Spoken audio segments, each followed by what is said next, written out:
Welcome to the Great Detectives of Old Time Radio. From Boise, Idaho, this is your host, Adam Graham. If you have a comment, send it to me. Box 13 at greatdetectives.net. Follow us on Twitter at Radio Detectives and become one of our friends on Facebook. Facebook.com/Radio Detectives. Before we get started, I want to encourage you to pick up your copy of my ebook, All I Needed to Know I Learned from Columbo. In it, we examine life lessons that can be learned from 7 great fictional detectives, including Columbo, Sherlock Holmes, and Nero Wolfe. You can pick up your copy for the Kindle, for the Nook, for the iPad, and we even have audiobook versions available at audible.com or in the iTunes store. Well, now we turn to this week's new series, Easy Money. Throughout much of the history of radio and motion pictures, the focus of crime movies was on murders, maybe with a few robberies thrown in. You wouldn't really find serious crime stories told about lesser crimes as a general rule. Murder was thought to be more exciting and more interesting. However, Dragnet had success even in the earlier going with episodes that focused on particular rackets, such as the obituary racket. In 1950, CBS launched an entire television series dedicated to fighting confidence games. It was called Racket Squad, and it aired over CBS in original programs from 1951 to 53, and actually was nominated for 2 Primetime Emmys. The series focused on a wide variety of different con games that would afflict people, and in some ways it served a great educational purpose, as criminals had gotten very sophisticated, far more than the average person of the time. There was even a Racket Squad in action comic book that told 4 to 5 stories, each exposing a different sort of racket. Some of them were relatively penny ante, like explaining how some people might con a cashier into getting extra change. Some cases cheating them out of less than $1, which almost makes me nostalgic if that was a big enough problem to address in a comic book. That'd be great today. However, one of the most interesting programs to come out of this racket-busting era was a program called Easy Money that aired over NBC Radio. Starred Larry Haynes as Mike Trent, a magician turned detective focused on exposing rackets, particularly those in regards to gambling. Though we do have one episode where he addresses a non-gambling con. The series ran from 1954 to 55 and was one of a long line of programs NBC tried out but ultimately turned out to be one-season wonders. And this one, I think, truly is a wonder. And we have the first episode of Easy Money, original air date, October 3rd, 1954. And this one is The Football Pool Racket.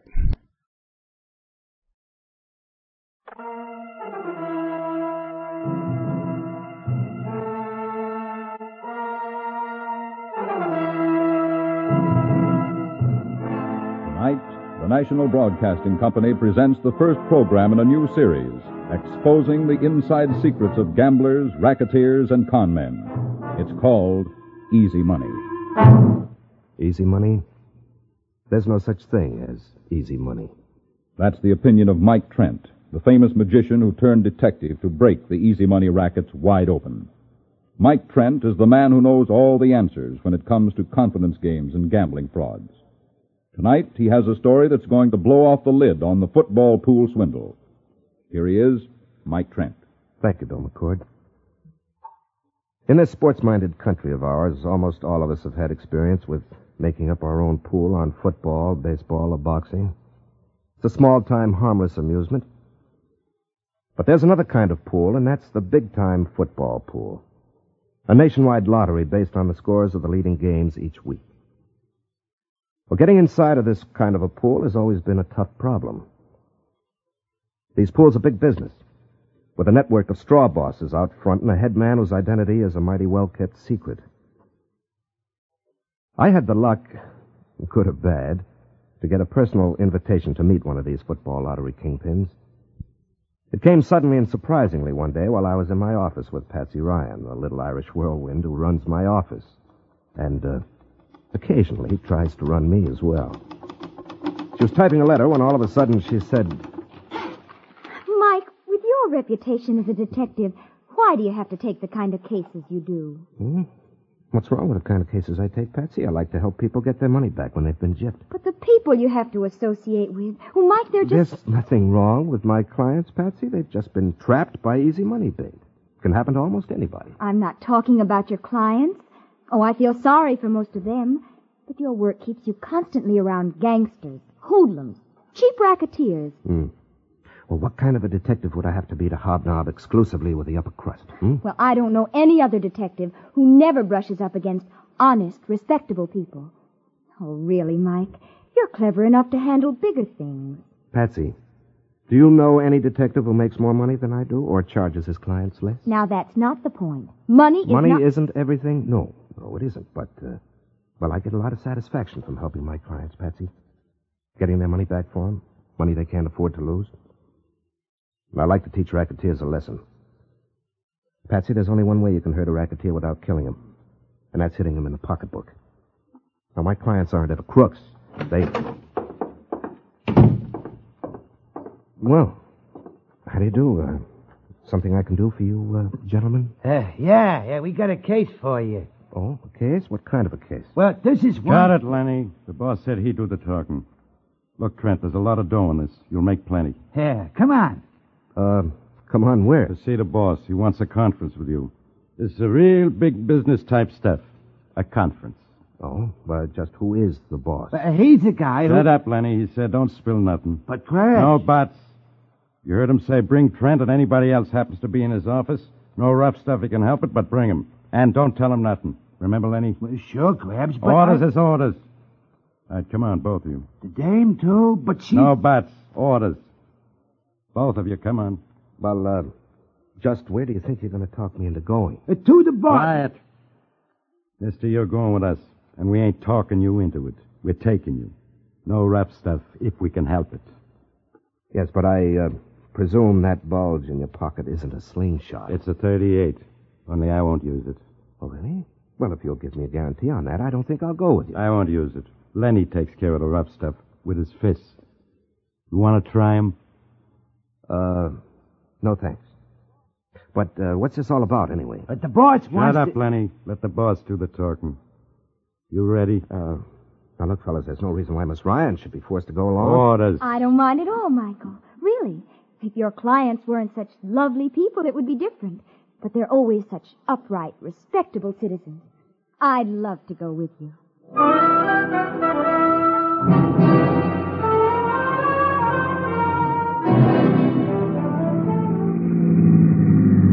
Don't tell me this is where we're stopping.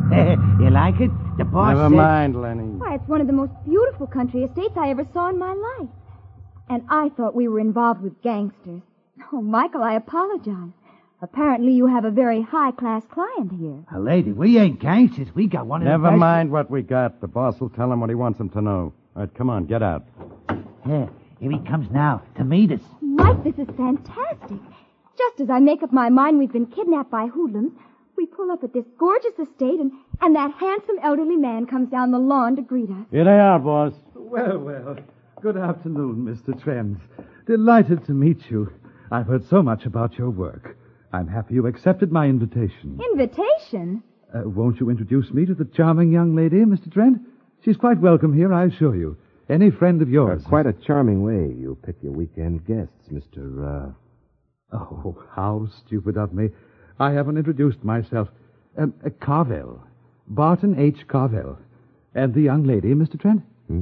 Oh, Miss Patsy Ryan. Oh, well, so glad you could come, Miss Ryan. You're going to enjoy your stay here, I'm sure. Just how long am I invited for? Oh, that ready Irish wit, eh? I've always so admired it. Won't you come up to the house? We can talk much more freely there, and you must be very tired after your ride. Sorry, Mr. Carvel. I don't know what your game is, but I don't think I'm having any, thanks. Oh, now, Mr. Trent, please try not to be difficult. I lead a most respectable and conventional life here. I try to keep my employees from using any kind of violence. Won't you please cooperate? You want them up at the house right away, don't you, boss? Oh, now, Grabs. Try to remember that these people are our guests. We want them to feel welcomed. Well, so don't use any... Not unless... But then...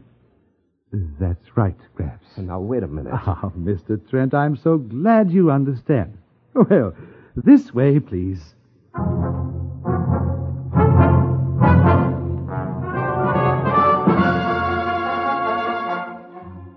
What's this all about, Carvel? I don't get it.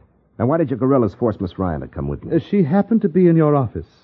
She might have caused trouble. In my business, I don't take any chances, Trent. Well, just what is your business? Are you acquainted with football pools, Mr. Trent? You mean the gambling racket where the customer pays $1 for a ticket with a combination of football or baseball teams and a score, and the high score for the week wins a prize? Precisely. Rather roughly stated, but you do grasp the basic elements. Mr. Trent, I own the King Midas football and baseball pools. A big business tycoon. Oh, I knew you couldn't be a racketeer, Mr. Carvel, the minute I saw you. Now, think of it, Michael. The King Midas football pool. Miss Ryan, I don't appreciate your sarcasm. As a matter of information, it is big business. Much bigger than you'd realize. I have a network of distributors in nearly every state of the Union, each with numerous agents who deliver the pool tickets to cigar stores and handbooks. We offer a weekly first prize of $1,000, with numerous local prizes that total several times that much. Well, you're pretty reckless with your money, aren't you? Sell $100,000 or more worth of tickets a week and only give back a couple of thousand. I've never complained about the profits. The point is, for the last 2 weeks, there haven't been any profits. Oh. You don't mean to say the public's finally gotten wise to what a gyp your racket is. 100,000 to one shot that pays off 1,000 to one. I don't care for that type of comment, Trent. Please confine your activity to listening for the time being. Sure, go ahead. I'm listening. What the betting public calls the payoff is vitally important in my business. Promptness in giving out the $1,000 prize awards is imperative. The average little man in the street gambler loves long shots. He doesn't complain when he loses, but let him win and have any trouble collecting his money, and he yells to high heaven. So you're a student of psychology, too, huh? Oh, yes, indeed. Now, getting back to my story, 2 weeks ago, we got a report of a winner, as usual. I wired the $1,000 to my agent in the territory with instructions to deliver the award. And the agent skipped with the 1,000? No, he paid it. But I'd no sooner gotten a report of a winner than another report came in from another city and state. $1,000 again. 2 people held winning combinations, huh? 2 people held the same combination, and that's impossible. No 2 of the pool tickets are alike. But they were this time, huh? Not 2, but 10, Mr. Trent. 10 tickets calling for payment of $1,000. What'd you do about it? I paid off. Paid $10,000 knowing that 9 of the winners were fraudulent. I imagine you could afford it. Yes, I could. It was apparent that there was some organized attempt at dishonesty. The tickets, the winning ones, were all sent to me. And 9 of them were forgeries? 9 of them had to be forgeries, Mr. Trent. But I don't know yet which is really the winning ticket. They're identical. The same kind of paper, the same type, the same printing ink. My printer can't tell which ticket he printed and which are the fakes. So somebody picked up $9,000 without much work. Pretty clever. This last week, there were 25 winners. $25,000. Wow. You ought to go to the police. Miss Ryan, I am not amused. Now then, this has to stop, Trent. Somebody's framing me, trying to run me right out of business. Very interesting, Mr. Carvel. Now, just what do you want me to do? You're acquainted with this sort of thing. You have a reputation for it. I want you to find out who's behind this before I'm ruined. Sorry, Mr. Carvel. Right information, wrong man. Your business is catching crooks, gambling crooks. Crooks who are trying to cheat honest people, Carvel. But crooks who try to cheat crooked gamblers have my blessing. Be careful what you say, Trent.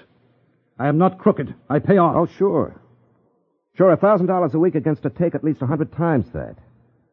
Oh, you're a public benefactor, you are, aren't you? Taking dollars from errand boys.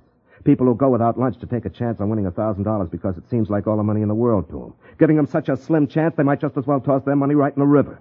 You're not a crook? I disagree. Whether you agree or not is not important. I want you to find out who's trying to ruin me. And I said no thanks. I'm prepared to pay you $50,000 for your services, if you find the guilty party for me. On a level? I shall post the money with a reliable Oh, person. Michael, you wouldn't... Please. Patsy, $50,000 is a lot of money. But, Mike, Trent, you can't. I rather think I can, Patsy. Yeah. Well, see you later, Mr. Carvel. Not so fast, Mr. Trent. You're conducting your investigations from here. Oh, well, I'll have to get out and talk to some of your agents around the country, your distributors, the retail places, some of the winners. That's one reason why you'll work from here. You'll have Grabs as your chauffeur on those trips. He's an excellent driver, and he never gets lost.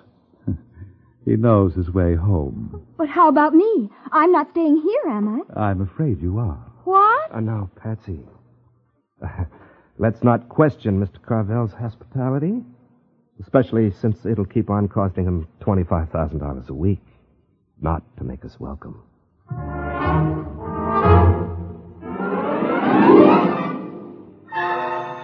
What? Oh, no. No, not another one. Looks like, boss. Here's the phone. Well, you answer it. I'm sick. 49 winners this week. $49,000. Hello? Yeah. Winner, huh? Okay, give me the name and address. Sure, we'll pay off. Just give me... No, we can't go on like this. I won't pay off. I won't be robbed by a bunch of dirty crooks. Easy, I won't boss. There's nothing else you can do. You gotta pay. I have to do no such thing. When swindlers deliberately set out to rob me blind, I don't have Remember what happened to Joe Framwell, boss? He didn't pay off on a ticket, and he went out of business awful quick with a bullet through his head from a bum loser. But don't talk about him. And even if the winners don't get sore enough to plug you, you're still out of business. Nobody's buying pool tickets without a payoff. But, great Scott, how many payoffs do there have to be? 50 this week, $50,000. Trent? Yes, Mr. Carvel. Trent, you've accomplished nothing so far. Good Lord, man, I can't wait around here all summer. If I could talk to you alone without Lenny and Grabs around, I might be able to help you. Look, mister, if you think you're going to frame Grabs and me on Shut this up. business... Let him talk. Well, I think he's bluffing. Look, when I'm working for $50,000, I don't bluff. And I wouldn't take a chance of letting someone jip me out of it by tipping off the guilty party. Oh, so that's your angle, eh? All right, boys, clear out. Yes, and get far enough from the door so your ears can't pick up anything either, huh? You want us to go, boss, on the level? Trent doesn't have a gun. He couldn't do anything. You could try to get away from here. With Miss Ryan still here? No. I don't think so. Go on. Oh, if you say so. Come on. Look, boss, if he tries anything, you just holler. We'll be waiting. Well, all right, Trent. What is this strictly confidential matter you want to discuss? I've found your man. What? Then why in the name of common sense haven't you... Not so fast, Carvel. I won't talk until you've put your money on the line. Now, look, I'm not giving you the money till you've given me something besides mysterious talk. Oh, I don't want your money until I've delivered the man to you with absolute proof of his guilt. Oh. You want to get away? Is that your angle? Well, you still have Miss Ryan. Well, how long will you need to be gone? Not over 3 or 4 hours, alone. No Grabs or Lenny to help me. All right. Very well. I think that can be arranged. But no tricks, remember. Because Miss Ryan will still be here. You'd hate to have anything happen to her, wouldn't you? Oh, if anything happens to her, Carvel, you'll regret it as much as I will.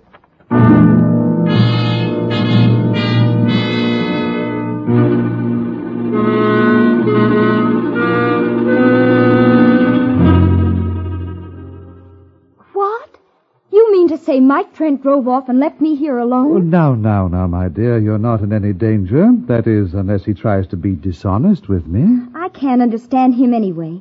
Taking a case from a crook like you. Oh, careful with your language, my dear. It isn't like Mike. He hates your kind of people. Oh, he has something in common with most sensible men, Miss Ryan. He likes money, especially in large round figures. Yes, Grabs? Oh, boss, you shouldn't have let that guy Trent get away from here alone. No? Why not? He might have gone straight to the cops. I may come back here with a couple of squad cars. Well, you don't say. But he could do it, boss, easy. And with what he's got on you, oh, boy. You're a genius, Scraps, a positive genius. Just why do you think I had Lenny tail him? Huh? You mean you didn't let him leave alone? My dear, I never take chances. If he tries to bring any law enforcement officers into this, I'll get a call from Lenny. There won't be anyone here when they get back. What? Not even you.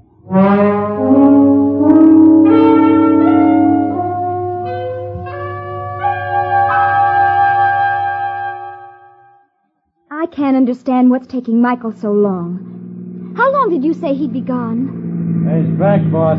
Just coming in the driveway. Alone? Oh, there's somebody with him. A dame. What? A woman? Oh, but that's impossible. Nothing's impossible with Mike. Not even a very good-looking dame, Mike. Not anywhere near as good-looking as, Well, thank you, Grabs. I'm flattered half to death. she's kind of, shabby from what I've seen of her. Michael Trent, what in the world... Hi, Patsy. Sorry I had to leave without you. I hope you weren't worried. Worried? Mike Trent, someday I'm going If we might dispense with a little social amenities, please. Trent, do you want me to believe that this woman with you is the crook who's been trying to run me out of business? Well, I told you I'd bring back the guilty party, didn't I? This is Mrs. Joe Framwell. What? Remember? Joe Framwell, he was a competitor of yours. He got shot for not paying off on a winning baseball pool. But that's a lie. He was murdered by these crooks to scare their competition out of business. Madam, please, do you think I'd soil my hands with murder? Don't put on such a noble act, Mr. Carvel. You killed Joe. Maybe not with your own gun. Maybe not in person. But you set out the word. I'd like to get this straight. Mrs. Framwell, your husband was in competition with Carvel, running another football pool? Yes, but he was just one of the little people out in front who take the chances for the big shots. Carvel's outfit began making threats, telling him to quit or something would happen to him. They told the same thing to the other agents, but they had to pick Joe for their fall guy. As I remember this case, he was found with a winning number in his hand and a bullet through his head. It was proved he worked for some little fly-by-night football pool outfit. Whether he was given the money to pay off the winner and kept it for himself or... Don't lie like that. Joe was honest. He wouldn't steal from anybody. He wouldn't have been doing such dirty, rotten work if he hadn't been framed and sent to jail once, so he couldn't get a job anywhere else. He wasn't hurting anybody. Other people were doing dishonest things around him. Well, he had to make a living. My dear lady, did it ever occur to you that your husband might have been killed by members of his own organization? No, you killed him. Your outfit made all the threats. You wanted it all to yourself, all that dishonest money. Just a minute. You admit that you're responsible for what's been happening to me. Admit it. I'm proud of it. And I'll keep right on doing it until you're out of business. I'm afraid you're quite mistaken there, Mrs. Framwell. Also, I'm hurt that you should be so vindictive. You bet I'm vindictive. Maybe Joe didn't amount to so much, but we were in love with each other. He was just trying to make a living, trying to make enough to get by. And then a dirty crook like you comes along and kills him. And now you're sorry I'm vindictive. Don't get hysterical, Mrs. Framwell. Now then, just how have you been doing all this? Don't you wish you knew? Frankly, yes. Well, you're never going to find out. Do you have any idea how she managed to work this business, Trent? I simply can't understand it. It's ridiculously simple, Carvel. Oh? Then suppose you explain. Surely. Mrs. Framwell made arrangements with a good printer. She bought a few baseball pool tickets and told the printer she wanted exact copies, even as to paper. She was willing to pay well enough to make it worthwhile. How about it, Mrs. Framwell? Am I correct so far? Yes. But the people with the winning numbers from different cities all over the country, she couldn't... She couldn't, but she did. The first week she had people in 10 different cities go in and buy a football pool ticket. The minute the last game was over, her printer fixed up the fake tickets. The tickets were delivered to her stooges real fast. Oh, you're out of your head, man. The woman didn't have the money for an operation like that. Why, it would take a whole organization, a big organization, and it would cost a good deal. Oh. If what Mr. Trent has told me is correct, however, Mrs. Framwell, I propose to find out from you who invested that money. Do you think you could do anything that would hurt me worse than what you've already done? Murdering Joe? Oh, no. And you're through, Carvel. Washed up. On the contrary, Mrs. Framwell, it's you who are washed up. Ah, Grabs, where have you been? Putting Trent and the dame's luggage in the car like you told me. Isn't Lenny back yet? I ain't seen hide nor trace of him. Odd. He was supposed to stay right behind Trent. And I'd like him to take Trent and Miss Ryan back to the city immediately. So, I was being followed, huh? Naturally. I told you before, old man, that I don't take chances. Even if it means breaking a promise? Honesty and promises have their place, but not in my business. I wish Lenny would hurry up. Well, I could drive back myself if you're so anxious to have me leave, and Lenny could pick up the car in town tomorrow. No, we'll have to wait. Yes, as a matter of fact, Carvel, Miss Ryan and I aren't ever supposed to reach town, are we? Why, my dear fellow, I simply don't know what you're talking about. Nobody knows you're connected with the King Midas football pool. You've spent a lot of money on your masquerade as an amiable, retired businessman. You've hired plenty of frontmen, but nobody's ever been able to get to the boss. You're being rather melodramatic, aren't you? Patsy and I know all about your connections, Carvel. We know who your key men are. If we ever talked, you could get the book. You'd hardly betray me after my paying you $50,000. Well, I'm not going to hold my breath till I get that money. Well, Mr. Trent, I congratulate you. You're even more astute than I thought. You mean to say you don't plan to pay Mike that money? Well, I would have preferred to play the game to the finish, but if he wants to be blunt about it, well, it can't hurt anything now, can it? You got him here to help you, to do a dirty job, to bring in a woman who had plenty of reason for trying to hurt you. And after he's done the job, you'd kill him? Miss Ryan, I'm genuinely sorry that there's no other way to handle things, but I could hardly trust either of you. You should be able to appreciate my position. Michael, why don't you slug him? Now, go ahead, Michael. Try it. I dare you. Now, Grabs. Mr. Trent has performed a service for us. We mustn't be any more unpleasant than is necessary. Now then, who financed your plot against me, Mrs. Framwell? Either you'll tell... No. Oh, go ahead and tell him, Mrs. Framwell. What? You mean really? Mm-hmm. I mean, really. It can't hurt now. I'm waiting, Mrs. Framwell. Who financed your little scheme? It was Mr. Trent. I'm afraid you don't understand, Mrs. Framwell. I said I wouldn't stand for any nonsense. Who financed you? I told you, Mr. Trent. She's telling the truth, Carvel. I financed her. As a matter of fact, I planned the whole scheme from start to finish. Isn't that a bit fantastic? The police believe Joe Framwell was killed by a holder of a winning football pool ticket, one who hadn't been paid off. Well, they weren't able to find anyone who'd bragged about holding a winning ticket. That struck me as odd. Go on. Getting a winner in a football pool happens so seldom. The average person brags to high heaven about it. He advertises. Well, we couldn't find anybody who'd held that winning ticket. Perhaps the murderer was discreet enough to keep quiet. There was a glaring fallacy to what the police were supposed to believe. You see, if a man had held a winning ticket and had come to Framwell expecting to be paid off, he certainly wouldn't have known he was going to commit murder. That idea would never have occurred to him until after Framwell's failure to pay. Well, brilliant deduction, Trent. You know, you're quite amazing. And the fake ticket gave you an idea? Oh, no, not till Mrs. Framwell had come to me for help. She was sure her husband had been murdered by the King Midas pool, but she couldn't even find out who the King Midas pool was. She wanted the head of the outfit. There didn't seem to be any head. Oh, agents, distributors, territory managers, yes, but no boss. Quite so. Well, getting a rat out of his hole is quite a trick. One good way to do it is to starve him out. Well, I figured the one way to bring the boss of the King Midas pool into the open was to start banging away at his money, which I did. But, Mike, you couldn't possibly have known he'd come to you for help. He's a very clever man, Miss Ryan. You should be quite proud of him. He took care of that rather adroitly. How? Practically every key man in my organization told me that Trent would be the one man who could help me. Yes, I staged a little propaganda campaign and then hoped for the best. It worked. Yes, it did. And now I wonder what satisfaction you're going to get from it. Oh, any one of your breed I can put out of business is a big enough satisfaction, Carvel. But you see, I'm not out of business. And I don't intend to be. As soon as Lenny gets back, he'll take you toward town. Lenny's loyalty is simply wonderful. I'm quite sure you'll never make it. Oh, here he is now. Lenny, what took you so long? I've been worried about you. You're worried, huh? Look, this guy here gives me the slip on the way back. He takes all kinds of crazy turns and stuff, and I get lost. I'm afraid you're wrong, Carvel. You see, I got rid of Lenny long enough to call the police. What? Yes, a couple of squad cars are on the way. He's got a spot. Shut up! Well, they haven't got me yet. Miss Ryan, you and I are leaving together. If they get within shooting distance, I'm using you as my shield. This would be a good time for one of your magic tricks, Mike.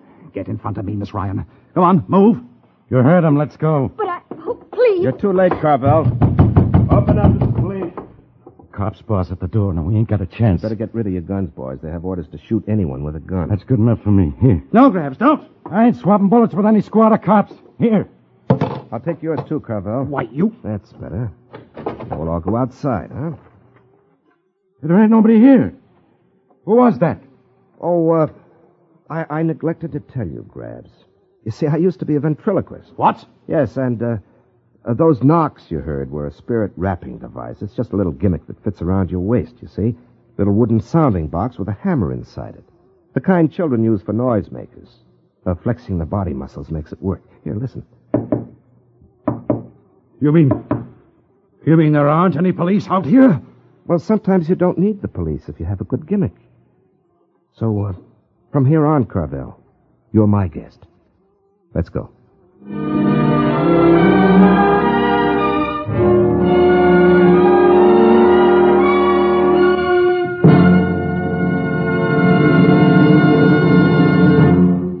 And here's the ex-magician turned Racket's detective for a final word. Thank you. Well, I hope you all enjoyed tonight's story. The big-time football and baseball pool racket gives you such a slim chance it doesn't have to be crooked. It's just a fancy form of larceny. I hope you don't fall for it. Next week, I'm going to bring you a story about one of the most elegant devices for parting people from their money. A crooked roulette wheel.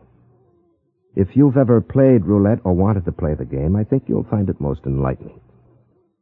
Until then, this is Mike Trent signing off with the thought that when you gamble with a professional, he isn't doing any gambling. Remember, there's no such thing as easy money.